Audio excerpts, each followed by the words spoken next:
नाज़रीन, जब Fidel Castro ने इंदिरा गांधी को भरी महफिल में गले लगाया था, और इसके अलावा आज की कहानी में ये जिक्र भी रहेगा कि संजय गांधी के खतने क्यों कराए गए थे।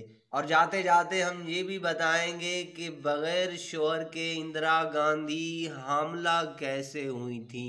नाज़रीन, तारीख का सीना चीर कर लाई जाने वाली ऐसी स्टोरी सुनने के बाद एक कमेंट ज़रूर देकर जाइएगा। तनकीद या तईद आप लोगों का हमेशा हक ही रहा है। नाज़रीन, याद रहे फिडेल कास्त्रो तकरीबन 50 साल तक क्यूबा पर हुक्मरानी की, और कास्त्रो एक आज़ाद ख्याल इंसान था। ये सन 1960 का वाक़या है, जब अक़वाम मुत्तहिदा की 15वीं सालगिरह का दिन था और दुनिया भर के सरकर्दा लीडर न्यूयॉर्क में जमा हुए थे। जब फिडेल कास्त्रो न्यूयॉर्क पहुंचे तो ये जानकर उन्हें बहुत बड़ा धचका लगा कि वहाँ कोई होटल उन्हें अपने यहाँ रखने के लिए तैयार नहीं है। एक दिन तो उन्होंने क्यूबा के सफारत खाने में ही गुजारा, लेकिन अगले दिन उन्होंने अक़वाम मुत्तहिदा के सेक्रेटरी से मुलाकात करके कहा कि ये आपकी ज़िम्मेदारी है कि मेरे और मेरे वफ्द के रहने का इंतज़ाम करें, वरना मैं अक़वाम मुत्तहिदा के हेडक्वार्टर के सैन में खैमा डालकर वही रहने लगूंगा। गनीमत ये रही कि अगले दिन न्यूयॉर्क के ट्रेसा होटल उन्हें अपने यहाँ रखने के लिए तैयार हो गया, और इसी कॉन्फ्रेंस में कास्त्रो के इंडिया के साथ ताल्लुकात मजबूत हुए थे। 1983 में जब इंडिया नावाबस्ता तहरीक की कॉन्फ्रेंस हुई तो फिडेल कास्त्रो भी यहाँ आए। कॉन्फ्रेंस के आगाज में ही फ़लस्तीनी रहनुमा यासिर अरफात इस बात पर नाराज़ हो गए कि उनसे पहले कॉन्फ्रेंस में उर्दन के शाह को तकरीर करने का मौका क्यों दिया गया।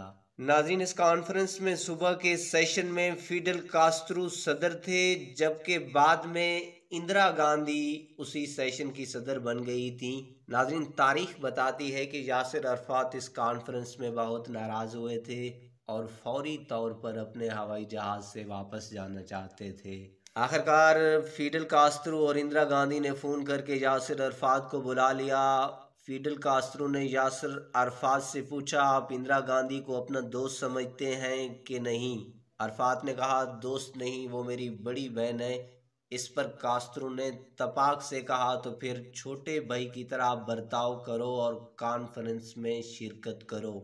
उसी कॉन्फ्रेंस के उस मंजर को कौन भूल सकता है, जब कास्त्रो ने वहां विज्ञान भवन की इमारत के प्लेटफार्म पर ही सरेआम इंदिरा गांधी को गले लगा लिया था।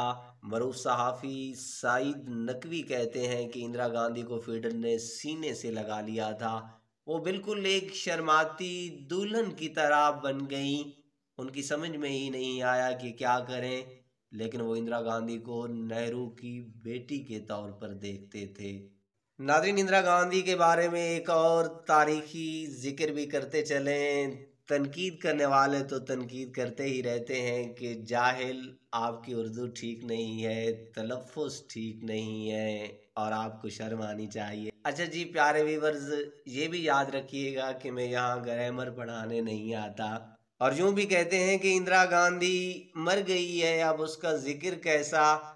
अच्छा ही हुआ ये काफिर मर ही गई है, ये मुसलमानों के खून की प्यासी औरत थी, और गालबन उसके सभी इश्क भी मुसलमानों से ही थे। नाज़रीन, इंदिरा की मौत के बाद एक भारतीय स्कॉलर के एन राव ने अपनी किताब में इंदिरा गांधी के खुफिया ताल्लुकात पे पर्दा उठा दिया था।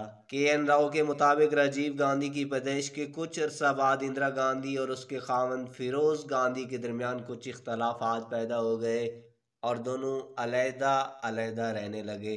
दोनों के दरमियान कोई मेल मिलाप न रहा, लेकिन बाकायदा तलाक भी ना हुई। इस अलहदगी के दौरान इंदिरा हामला हुई और संजय गांधी पैदा हुआ। मुसन्निफ के मुताबिक संजय गांधी फिरोज खान का बेटा नहीं था, बल्कि ये एक और मुसलमान जेंटलमैन यूनिस खान का बेटा था, जो इंदिरा गांधी का राइट हैंड मैन था, और उन दोनों के दरमियान बहुत नज़दीकी ताल्लुकात थे। दरअसल इंदिरा गांधी एक जिद्दी और हट धर्म किस्म की खातून थी। शादी के वक्त उसने अपने माँ बाप की ना मानी। यही रवैया उसका अज़दवाजी जिंदगी में भी बरकरार रहा। वो हर बात ताकत से मनवाने की आदी थी। शादी के बाद वो अपने खामन को भी बर्दाश्त नहीं करती थी। مضبوط اعصاب کی مالک ہونے کی وجہ سے بالآخر ہر بات اس کی مانی جاتی۔ اندرا کے سیاست میں آنے کے بعد فیروز خان کی حیثیت ایک گھریلو ملازم سے زیادہ نہ تھی۔ سنجے گاندھی کی پرورش ایک مغل شہزادے کی طرح ہوئی، ہر بات میں صرف اپنی ہی منواتا۔ جب جوان ہوا تو کوئی لڑکیوں کی توجہ کا مرکز بنا، لیکن خود وہ اپنا دل ایک سکھ لڑکی منیکا کو دے بیٹھا، اور یہ معشوقہ بھی بالآخر شادی پر ہی اختتام پذیر ہوا۔ جب اس نے شادی کا فیصلہ کیا تو اس وقت اندرا اور اس کا خاوند فیروز گاندھی علیحدہ علیحدہ رہ رہے تھے۔ سنجے شادی کے لیے بے قرار ہوا تو اس کی شادی کا بندوبست یونس خان کے گھر میں کیا گیا۔ یونس خان اس شادی پر بہت رنجیدہ تھا کیونکہ وہ سنجے کی شادی اپنی پسند کی ایک مسلمان لڑکی سے کرنا چاہتا تھا، لیکن سنجے نے خاندانی روایات برقرار رکھتے ہوئے یونس خان کی بات نہ مانی۔ بالآخر سنجے گاندھی کی موت بھی بڑے پراسرار انداز میں جہاز اڑاتے ہوئے واقع ہوئی تھی، جس کا 2 دن پہلے والی پوسٹ میں مکمل احوال موجود تھا۔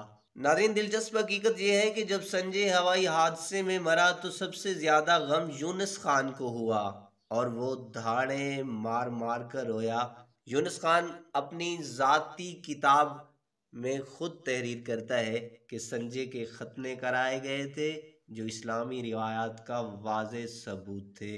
ناظرین، اگر ابھی تک آپ لوگوں نے ہمارا چینل کو سبسکرائب نہیں کیا تو پلیز اس ویڈیو کو لائک اور چینل کو سبسکرائب کرنا نہ بھولیے گا۔